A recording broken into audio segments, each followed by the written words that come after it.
Shalom, shalom family. So I'm going to be talking about King Solomon in this video, and me reading First Kings over and really getting to, reflect on it.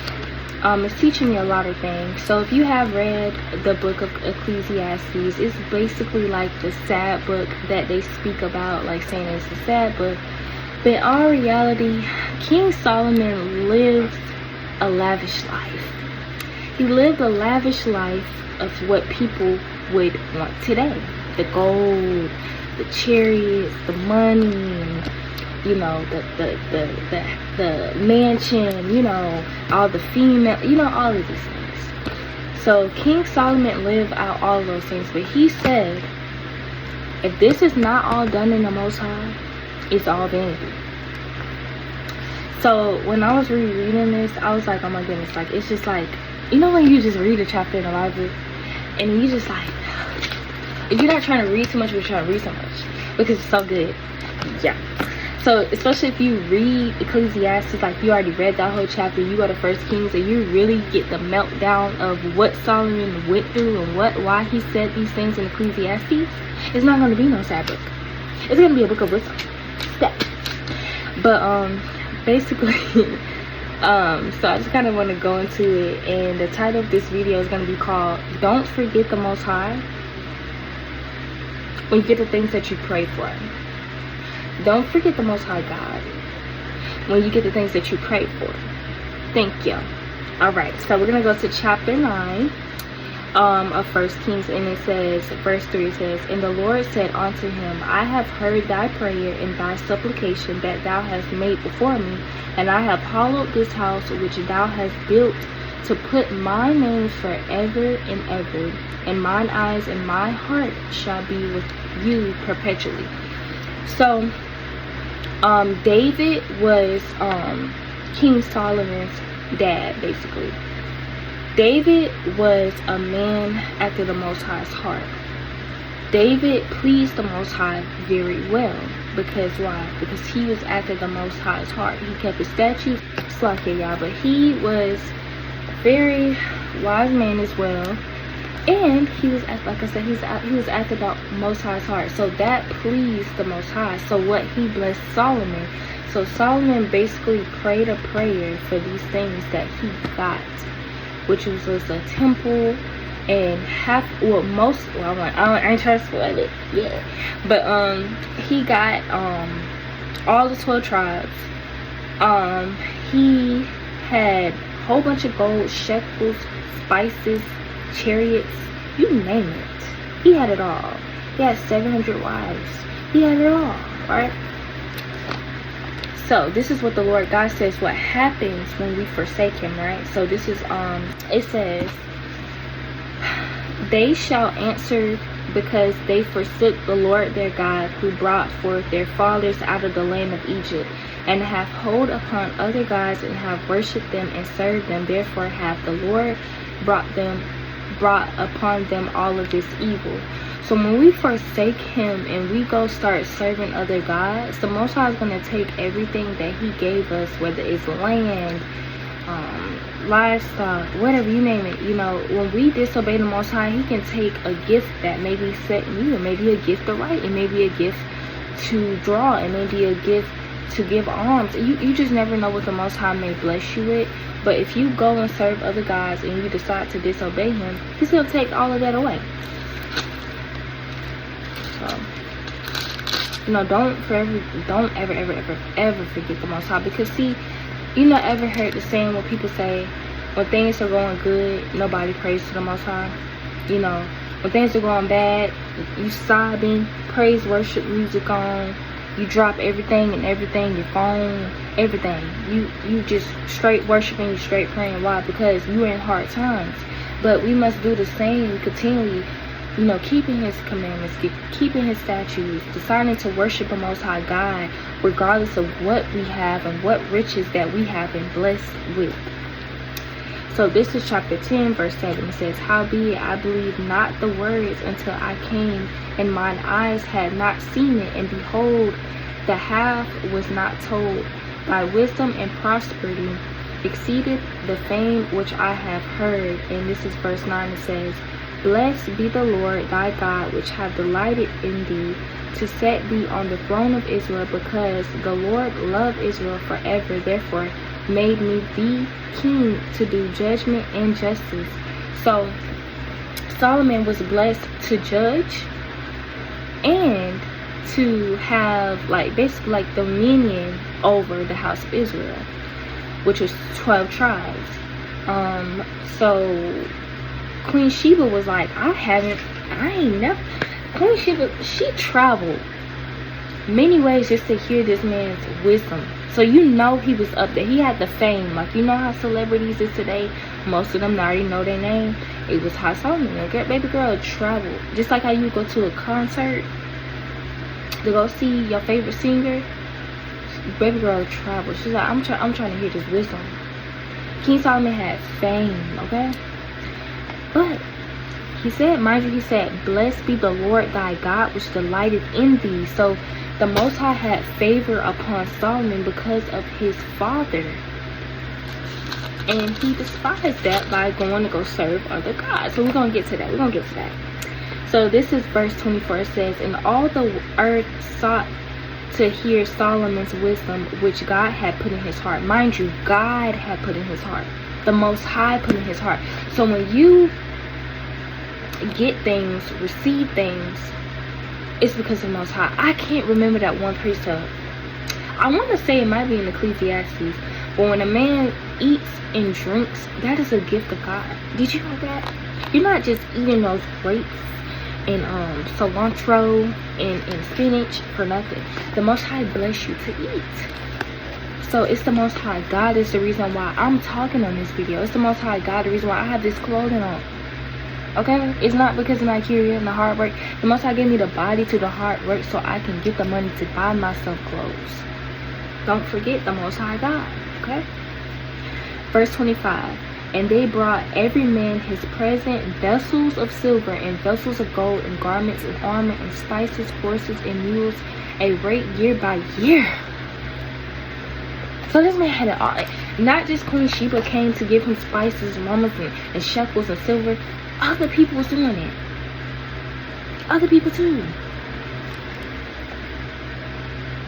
Mind you, where is that? Basically, I can't remember how long, but it took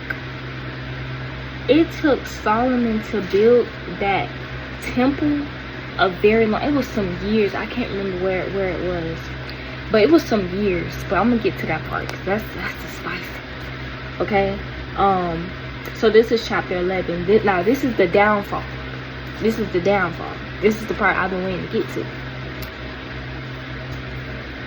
So it says, of the nations concerning which the Lord said unto the children of Israel, Ye shall not go on in them, neither shall they come on in unto you, for surely they will turn away your heart after God. Solomon clave unto these in love.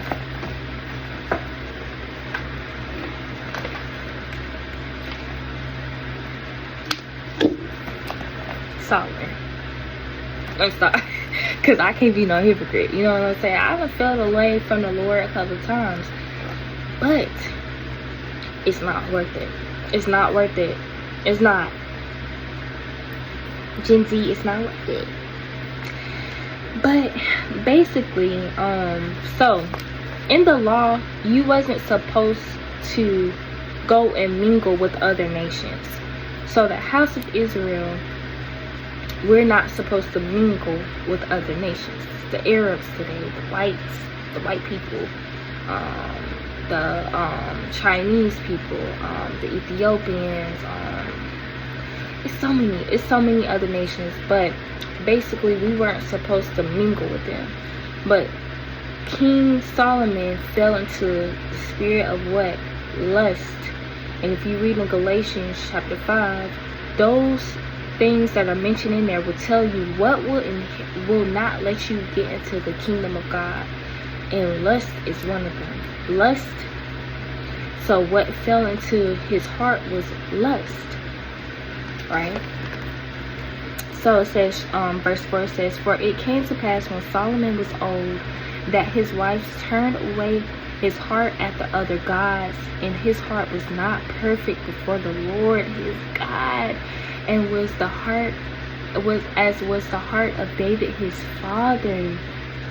So he went onto these wives, and he decided to serve their gods. So I'm gonna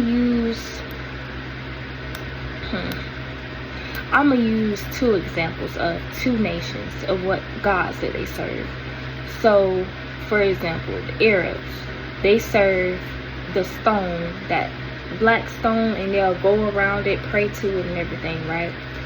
You got the Chinese people, the Japanese people, they would create a Buddha god. It's so many other gods out here, y'all. The Indians, they would serve the god of Shiva, or the elephant. You know, it's so many things. And so they would build these temples, they would build these the golden calf, or they would build these statues to serve. You know, they can't hear, they can't eat, they can't talk, but they go serve these other gods. So when you do that, now the Most High takes that spirit from you. He took everything he had. He took 10 out of the 12 tribes from Solomon. He took the wisdom. He took all of that. Because why? You go and serve other gods, the Most High gonna take a spirit from you. Spirit from what? Chapter 6. I mean, not chapter 6, but verse 6. "And Solomon did evil in the sight of the Lord, and went not fully after the Lord, as did David his father." Verse 8. "And likewise he did for all his strange wives, and burnt incense and sacrifice unto their gods." So the wives that he had were doing things like burning incense and serving their gods. So what happens is, the Most High says when two people come together, they become one. So now what she got going on is going to convince you to do whatever they got going on. Because why? Because y'all are one. Y'all going to start adapting to each other's behaviors. Just like somebody say, hey, you be around for somebody so long, you start talking like them, you start acting like them. That's why the Most High tells us not to come together with people that do wickedness, or that is not living a life in righteousness, or trying to be righteous, or trying to serve the Lord God. Because why? Because their spirits is going to rub off on you. So you can't mingle with people that don't have the same yoke as you. You got to be set apart. And likewise, okay, I think I read that part, yeah. Verse 9 says, "And the Lord was angry with Solomon, because his heart was turned from the Lord, the God of Israel, which had appeared unto him twice, and had commanded him concerning this thing, that he should not go after other gods. But he kept not that which the Lord commanded. Wherefore the Lord said unto Solomon, Forsomuch as this is done of thee, and thou hast not kept my covenant and my statutes which I have commanded thee, I surely will rend the kingdom from thee, and give it to thy servant." Disobedience will have the Most High given what gift he was trying to give you to somebody else. How does that feel? That feels hurtful, don't it? It does. So now let's see, do I want to read that part? No, we're just gonna go to we're still in chapter 11 verse 31 now. It says, "And he said to Jeroboam, Take thee 10 pieces, for thus saith the Lord, the God of Israel, Behold, I will rend the kingdom out of the hand of Solomon, and will give 10 tribes to thee." So Jeroboam was able to take, oh no, Salakia, I did not mean to say that. I think I said that Solomon had 10 tribes. It was Jeroboam that was able to get the only, no, he got 10 tribes. And then King Solomon only got 1 tribe. So the Lord still spared him. But this is verse 32. It says, "But he shall have 1 tribe for my servant David's sake, and for Jerusalem's sake, and the city which I have chosen out of the tribes of Israel." And just reading that, like, you know, for David's sake and Jerusalem's sake, and the city of I have chosen out of the tribes of Israel. Let's just show you how much the Most High loves Israel. you know, that he does these things. But verse 34, howbeit I will not take the whole kingdom out of his hand, but I will make him prince all the days of his life, from my David, my servant's sake, whom I chose, because he kept my commandments and my statutes. So like now, what I'm working on, because I want to have kids in the future, I try to get my spirit correct, and I try to take this truth very serious, because like I said in the beginning, I was not taking this truth very serious. But I want my children to be blessed Lord's women, because their mother tried to keep the Most High statutes and his commandments and do what was right of him. So, you know, when your parents do something, that generational curses is real. You know, so if you have found the truth, and you may be the only one in the truth in your family, be that generational curse breaker, and teach your children and train them up in the way that they should go, you know, the way that they should live. Because see how David was righteous and found favor in the Most High's eyes, so it blessed Solomon. And even though Solomon went off, because of David, his covering over Solomon, he was able to what? Reign. And even though, like I said, even though he fell off, he had still one of the kingdoms out of the 10 kingdoms. So that goes to show you, even though he went off, David's favor covered all of that. That is amazing. I'm sorry. Okay, we just gotta get back into it, right? So now I want to go to Ecclesiastes really quick, and read something there. All right, so now this is verse 19 in chapter 2. It says, and who knoweth whether he shall be a wise man or a fool? Yet shall he rule over my labor wherein I have labored, and wherein I have shewed myself wise under the sun. This is all vanity. So even though Solomon prayed for these things now, he realized he had all the wisdom in the world, he had all the riches in the world, but ended up falling, and he lost favor with the Most High, because what? He went to go serve other gods, and he chose lust, and he chose all of those women over the Most High's words and what he told him to keep. If you just have listened and just have obeyed him, you would have been straight. But he realized this is all vanity, because even though I had all of these things, it only led me into destruction. Now, wisdom is a gift to have. I will never say that it's not.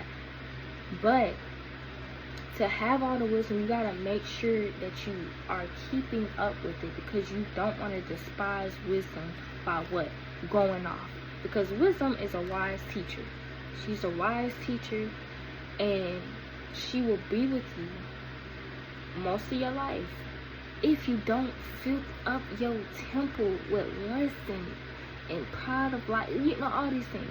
She can't dwell in you. She will flee. Because why? Because you aren't respecting your temple. So so this is verse 17. Therefore I have hated, because the work that this wrought under the sun is grievous unto me, for it is all vanity and vexation of the spirit. So also I meant to mention as well when I said, whosoever knoweth whether shall be a wise man or a fool. So like for example, when Jeroboam took over, why? Because he was being disobedient. So the Most High gave Jeroboam what he gave Solomon, and Jeroboam had 10 tribes while Solomon had 1 tribe. So Solomon felt some type of way, and he tried to go after Jeroboam, but you know, like the tribe, he ended up dying because of the favor that he put upon Jeroboam, because Solomon went off. But he said he did not, mind you, I wish I would have known how many years it took for him to build that temple, but it took him a long good time. And just imagine you working for all of that, and the Most High take his spirit from you, and he's not pleased with you anymore. So that's why when it says, and whoso knoweth whether he shall be a wise man or a fool, yet shall have rule over all of my labor wherein. Just imagine building a house, a big old house. I ain't even talking about just like an inch. I'm talking about bigger than an inch. 700 years, 400 years. What you saying? And you finna take over my temple? That hurts. So, to sum all this up, is don't forget the Most High in your youth, in your older days. I don't care what days it is in. I don't care what you get. Whether you get 500 cars, the Most High bless you with a singing voice, and then people praising you for it. Don't forget the God that you serve because of vainglory and things that are vanity. That's why I say it's just not all worth it. It's not worth it at all. You know, trying to, like I said, I think that was in Matthew. What was that? Matthew 16, 26. I think it says it in there. But it was basically like Matthew 26. Whosoever. Oh, it was like,